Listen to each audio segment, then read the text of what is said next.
Start your day at the TorahWay, Northwest London, Friday, 20th of 7, 9th of June. Rabbi Yaakov Klein, Shlita, Essence of the Mitzvahs. This week's TorahWay has been sponsored anonymously.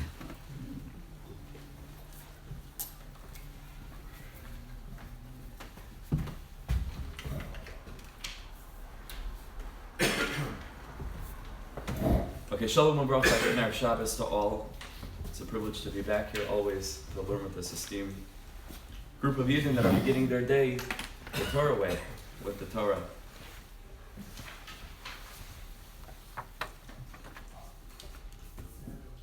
Parshas Ba'aloischa has so much, it's difficult to even decide what to begin to speak about, and whatever you're going to choose to speak about, you can't really get in a half hour adequately, properly. So instead of focusing on one of the themes in the parsha, of which there are many, Be'ezus Hashem, I wanted to focus just on one pasuk and to take it out of its specific context and to be able to apply from these words in the pasuk a remes for our avodas Hashem, for our lives, because there's a lot of intellectualizing that goes on around parshias and around other Torah concepts, all of which is beautiful. It's liman Torah. But if we're able to walk out with something for ourselves, then it's a different story. Then it becomes hayra'ah. Then it's mamish the Torah as the Torah is meant to be learned, that it should be something relevant for us, for our lives, that we can put into practice. So as Hashem, I like to look at this pasuk. In this week's parsha, this pasuk shows up in the parsha in the sugya of the Leviim, where we speak about how the Leviim were consecrated uniquely. Among all of Am Yisrael, the Leviim were singled out to serve HaKadosh Baruch Hu in a very elevated, unique way. And there was a whole process that had to be done for the Leviim in order to consecrate them, the waving them, the purifying them, shaving their hair, a whole process that took the Leviim out of the standard state of Am Yisrael and brought them into this special, unique bond with HaKadosh Baruch Hu.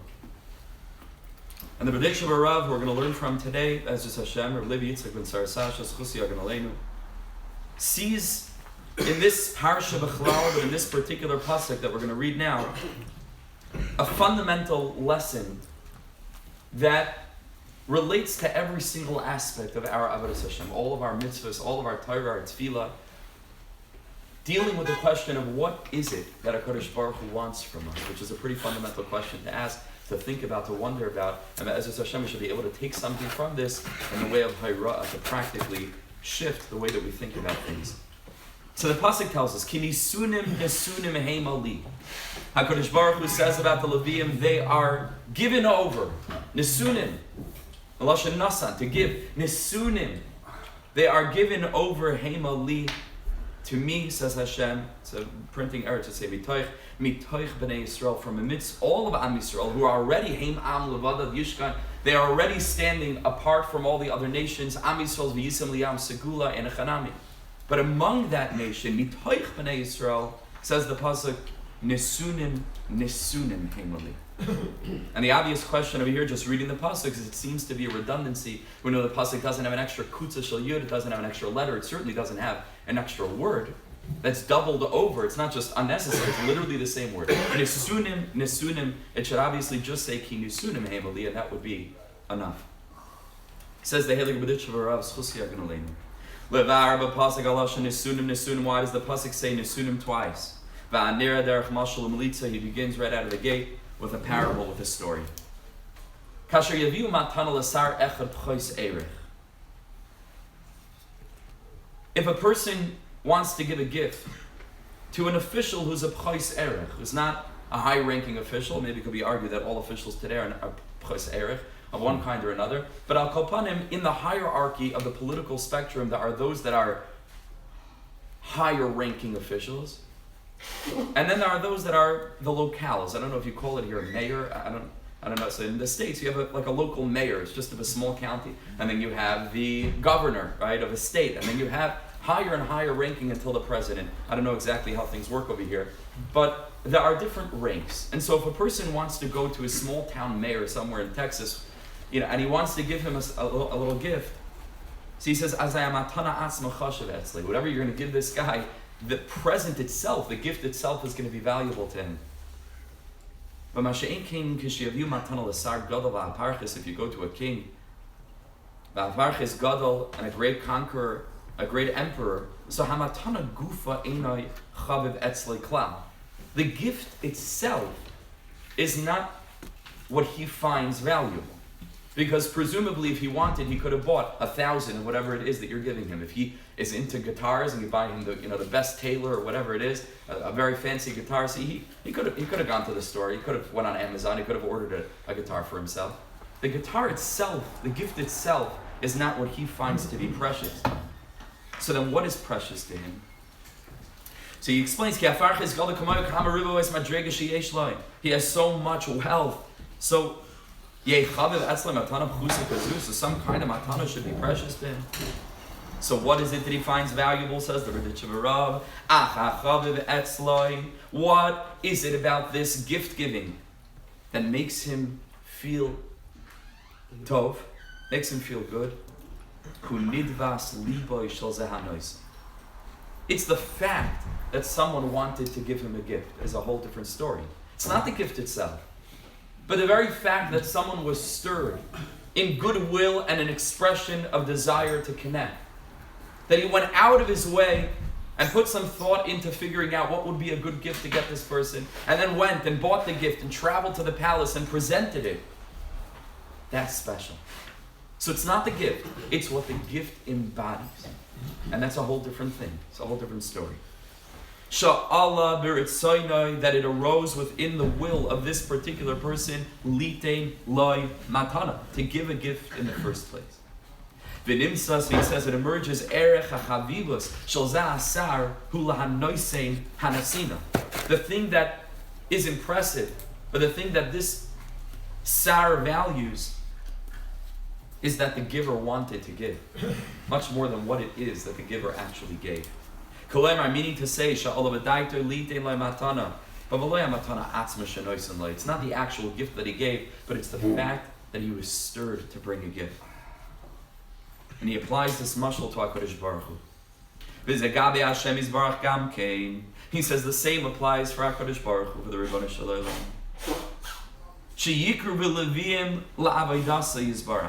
This that HaKadosh Baruch Hu singled out among all of the Bnei Yisrael, this applies to us as we'll see, but HaKadosh Baruch Hu singled out the Leviim and he said, I want that the Leviim should be given over to me. Says the Berditchov, Ma betz aloi behen.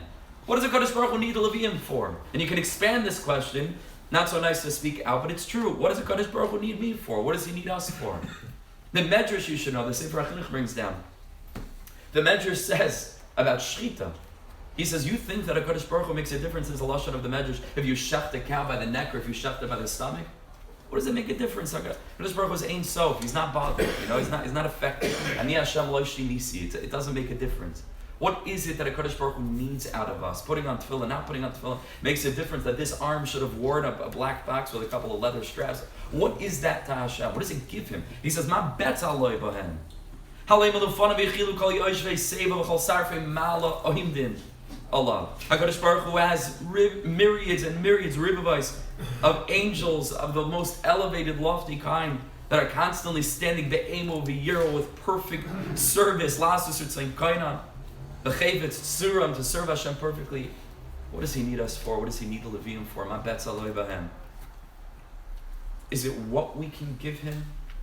Haloi, HaKadosh Baruch Hu has everything already. Liah kesef, liah zav, HaKadosh Baruch Hu says it. Hakol shaloi. Let's read these words carefully because it's a very, very big chiddush. Rak chaviv etzla yizbarach. What HaKadosh Baruch Hu wants out of this human experience, what he wants out of the enterprise of the Jewish nation, what's precious to HaKadosh Baruch Hu is masha Allah b'daitoi lehiskari la'avedasi yizbarach, is our desire for a relationship. Not what we actually go ahead and capture that desire into this mitzvah, or that mitzvah, or this inyan, or that avodah. The external wrapping to HaKadosh Baruch Hu is superfluous, it's already redundant. But what's within that packaging, which is the nekuda pnimis of a neshama, as Chazal tell us, Rachmana liba boy. What's HaKadosh Baruch Hu after? He's after our heart. Meaning, he's after this that a human being desired to build a relationship. Not out of a sense of duty, not out of a sense of obligation, certainly not out of a sense of a cultural expectation. But somewhere deep inside, in a moment of sincere reflection, a human being should say, what's the tachlis of my life? What do I want out of life? Because all of us want a lot of things. All of us have different ambitions. Every single one of us has something else that we want. Like we woke up this morning with a list of a checklist. There are things that we need to do, which is a pella, because none of us need to do anything. The etzem. We need basic things, shelter, food, but like we have this drive to do, to accomplish, to be, to manifest. All of us have many, many different things that we want. Parenthetically, it's a very deep thing. There's a certain psychologist that set up a very large retreat. And at that retreat, he has hundreds and hundreds of strangers, just people that never met each other. And one of the exercises that they do at this well-being retreat, this mental health weekend, is that they pair up all these strangers. They look each other in the eyes, which is already a very deep thing. Sounds strange, I know, but when was the last time you sat and just looked someone in the eyes? Very unsettling experience. Very deep. See, he says, the strangers face each other, and they just ask each other repeatedly, again and again, back and forth, what do you want? And then this one asks him, what do you want? And this is a very deep experience of going beyond a lot of the layers that we feel comfortable with, and that's why we wear them. But to unravel these things, like what are we after? So I tell you that each one of us has myriads of ambitions, but the truth is that all of us just want one thing. There's one thing that we're after. And that one thing that all of us are after is connection, is a sense of worth, is a sense of being. And the only place where we're going to find that sense of being is in the source of being. It's in the Ein Sof. It's in HaKadosh Baruch Hu b'chvoid v'atzmai. So all the things that we think we're interested in, it's not going to fulfill us. What's going to fulfill us is when we're able to unearth from within us that the one thing that we want is to live a life of tzaddik be'emunah yichya. It's to live a life of emunah, of connectivity, of a relationship, to feel that Hashem is a reality to me. It's not enough just that I should assuage my guilt and check off all the boxes, make sure, okay, keeping Shabbos, putting on tefillin. It's not enough. It's not enough for the neshama. The neshama, it needs to feel. It needs to feel. And when the neshama comes alive, and when we allow ourselves to discover that part of us, to reveal that part of us, that's the nachas ruach that a Kadosh Baruch Hu gets, like a parent with a child. I ask you a question. A 5-year-old goes to the garden, and she picks a few wilting flowers that might not even be flowers, it's a few weeds she finds over there. And she bunches them together and she ties them with a rubber band that she also found underneath the deck, some dirty rubber band. And she brings them to her mother and she says, Mommy, I picked these for you. What the flowers matter to her? The mother has $10, 10 pounds, sorry. She can go and buy flowers. Okay, over here you need 20. But she could go and buy, if you go to Tesco, it's 10. But right, I'm learning. Right? She can buy a bouquet of flowers. But what this girl gave her, no bouquet of flowers from Tesco or even Golders Green could have given her. Because in this little haphazard bouquet of flowers, what the mother sees is an expression of love, and that's far greater than any gift could have given her, and no matter how fancy or sophisticated. And he says it's the same thing by HaKadosh Baruch Hu. Let's read that line again. Rak chaviv etzli yizbarach. What's precious to Hashem is masha'ala b'daitoi lehiskariv la'avidasi yizbarach. When it arises within the heart and mind of a person to consciously say, Rabbanu Shalom, I am desperately yearning for a relationship with you. And all of these mitzvahs and yamim tovim and halachas and limanat Torah and tefillah is all an expression of that. Different ways of expressing it, but it's all an expression of ein b'libenu ela echad. Chazal say, we want one thing. Ritzeneinu liros es malkeinu. V'zehu, says the Berditchov, this is pshat. Ki nisunim heimoli mitoich b'nei Yisrael. So he says it's redundant, 2 extra words. An extra word. Forgiven. Given are they to you. Why does it say given twice? Says the Berditchov, this is what the pasuk's telling us. Ki anasina shalahem. Shalabedaitam sheyiskaru v'yimasru la'avaydasai. This, that they are nisunim, which means that from within themselves, they give themselves to me, says Hashem. Ki nisunim. That's nisunim heimali. That is what gives me something. The fact, not what they give me, but that they give me something. Ki nisunim. This, that they want to serve me, says Hashem. Nisunim heimali.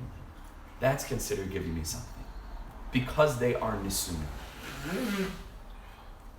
Ki anasina shalahem shalabedaitam shiyikarvu v'yimasru la'avidasai zechash of nisina etzlei ki niskila'el. Lo matana atzma. It's not the matana itself. Rak harotzin shavoi. It's the deep, deep desire. Shenasan matana zu, that we came to HaKadosh Baruch Hu and gave him a matana. Chavav eitzel habayri. So HaKadosh Baruch Hu takes nachas ruach from this. So I just want to read you a few lines. You don't have it in front of you. From the Sefer Noam Elimelech, the Rebbe Melech of Lezhensk, who deals with this same idea. It's not a surprise. They were both contemporaries, and they learned under the Maggid of Mezrich, who was one of the Talmidei Muvak of the Baal Shem Tov HaKadosh. You can't imagine, if you think about it, what that Beis Medrash looked like in Mezrich. It's unbelievable. Think about who was there. The Baal Tanya, the Noam Elimelech, the Kedushas Levi, the Maggid of Kazhnitz, the Rebbe of Zusha, Rebbe Aaron HaGadol of Karlin. They were all sitting, like you'd imagine, like the Beis Medrash in Shemayim. That was happening in Mezrich. It's an amazing thing. All these tzaddikim were sitting with each other. And so it seems clear that they had this idea. Obviously everything is Moshe Shem Baal Shem Tov. But it seems that it was passed down to the Maggid, and that the Maggid taught his Talmidim to view Yiddishkeit in this way. And the Noam Elimelech treats the same idea, but then he runs into a fundamental issue. And the fundamental issue is, so then why do we need mitzvahs? Which is a big problem, right? Because the whole Yiddishkeit is founded on the 613 mitzvahs, with all the millions probably of chilukei dinim and different areas of halacha. And if this is our approach, where the main thing in Yiddishkeit is the ratzon, so then why can't we just have ratzon? It's a strong question. Why can't I just sit in bed in the morning and say, Baruch Shalom, I love you. I want to serve you. I want to connect with you. And say, oh, good. So I already fulfilled. Because the whole point of the mitzvahs is to allow me to express that. So let me express that without the mitzvahs. So the Noam Elimelech asked this question. So listen, you don't have it in front of you. I'm just going to read you a few lines here. So Tzaddik says, this is the Noam Elimelech. Dini Abayir Baruch Hu Baruch Shemaya Kodesh Baruch Hu Yis'ale Asher Kedishanu B'mitzvaysav V'tzivanu L'kayim Mitzvaysav. He gave us mitzvahs and he commanded us to keep the mitzvahs. Ein Tzorich Lo Yizbarach Asiyas Mitzvaysav. Same thing like the Berditchov. He does not need our mitzvahs. The mitzvahs themselves he doesn't need. Doesn't add, doesn't subtract, nothing. But it gives him something. Says the name of the Melech. Yes, it does. Rak shezereach nichoyach lefanav yizbarach sha'amar v'naser ritzon. That gives him something. HaKadosh Baruch Hu reached out to us. He says, please, please recognize me. Live life with the awareness that there's more to life than meets the eye. Develop an expanded consciousness where wherever you go, you're aware that HaKadosh Baruch Hu is telling a story through this world. He's telling a story. History is going to do as his story. Right? And it goes for history, Bichlal, and it goes for our own personal lives. Mamish HaKadosh Baruch Hu is unfolding a story. David HaMelech sings, Loi Amos Ki Echya. I want to live. For what? Va'asaper Masei Koz. It's all a story. I want to be a part of your story. So HaKadosh Baruch Hu tells a story, and he is begging us to be aware of that, to be aware that he's enveloping us at all times. The Malakal Alman, he's filling all worlds. Soiviv Kalamet, Ein Oid Mulad. And when a Yid wakes up to that, and says, I want to be a part of this great enterprise of the Jewish nation. I want to be a part of this consciously. I know that I have a mission and I want to faithfully exercise my duty toward HaKadosh Baruch Hu. That gives Hashem nachas. She'ikar ratzon habayri yizbarach hu she'yila adam ratzon mali v'shalim lasus ritzoni yizbarach. HaKadosh Baruch Hu, his main desire is that we should have that ratzon to serve him. He says, so it turns out, he says, that the main thing in Yiddishkeit is the kavanas halev. Without getting the mitzvah, strichas kavana, mitzvah, ain't strichas kavana, b'toy shalol lishma, bal lishma, but l'hakol moedin, that the best thing is lishma and with kavana. That's for sure. The question is whether there's a subliminal kavanah that even if a person doesn't have an overt kavanah, so there's still some kind of kavanah there, because sach hakol, you're doing a mitzvah, you could have been at the football game. So, but everybody's masking that the main thing, what we should strive for, is to do the mitzvahs with a rutzin, and to be conscious of this. Imagine if before we put on tefillin, we reflect for a minute and allow yourself and myself to feel a rutzin. Even before doing this, we're so quick, we jump into the mitzvah, so we get on with it.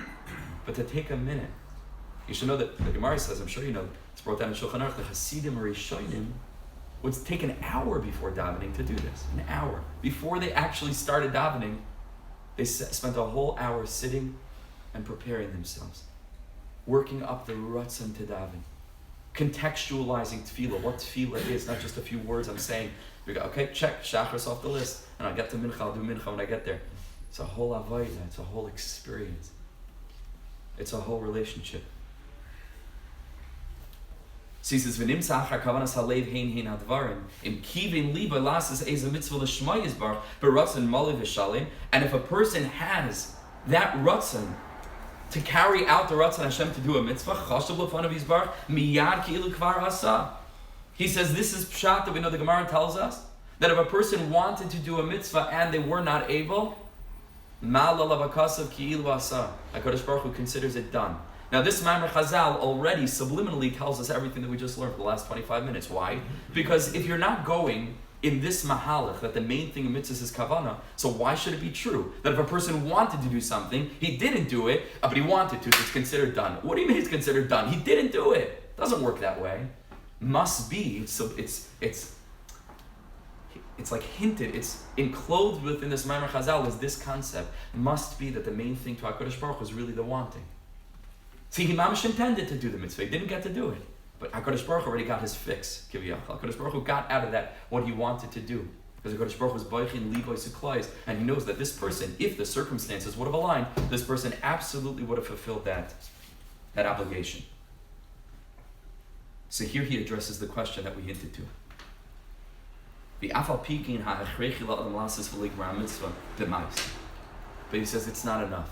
We have to do everything that we can to do the mitzvahs b'maisa, to practically do the mitzvahs. This is one reason. There are a number of reasons given for the mitzvahs. The Baal Tanya has an approach, the Ishbitzer has an approach. This is just in this sugya. Why? He says a phenomenal thing, fantastic thing. Ki ze bilti efshari la'adam sheyamid al kavanasa b'birur sheyehe b'kavana shleima baratzin maleh gam im yidem alay la'adam shekavanasa kavana shleima lasas ha-mitzvah Hashem yizbarach lo yamin la'atzmai ad sheyigmar ha-mitzvah, which loosely translates into, if you have time, we don't have time now, but look it up, Parshas Vayera, Naim el-Melech, Parshas Vayera. He says the reason we have to mamish do the mitzvahs is because a person with the internal Yetzer Hara and all kinds of ulterior motives, it's not super clear what our motivations are all the time, or how much we really want something, or why we want something, how do you measure want, right? So he says it's too easy to fool ourselves. In the tefillin example before, if a person sits in bed and says, Rebbeinu Shalom, I so deeply want to put on tefillin this morning. The question is, how do you really know if you were yotzei, your obligation of ratzon, right? How do you really know ultimately? So it could be you're completely deluding yourself because you're saying you want to. How do you know? Turns out the mitzvahs are the indicator that you wanted enough. The mitzvahs provide us with a litmus test with regard to how much ratzon we actually had. And HaKadosh Baruch Hu says, how much ratzon do I need from you? As much ratzon as needed to get you to actually do the mitzvah. When you actually do the mitzvah, then you were mekayim your chiyuv, not of doing the mitzvah, but of wanting to do the mitzvah enough. You hear how he's learning this? A whole different thing. So again, it turns out, lefi this approach, that the mitzvahs are simply indicators.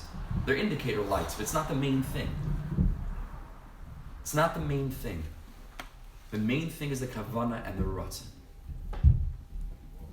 What a chaval for us, right? I can only speak for myself. What a chaval for me.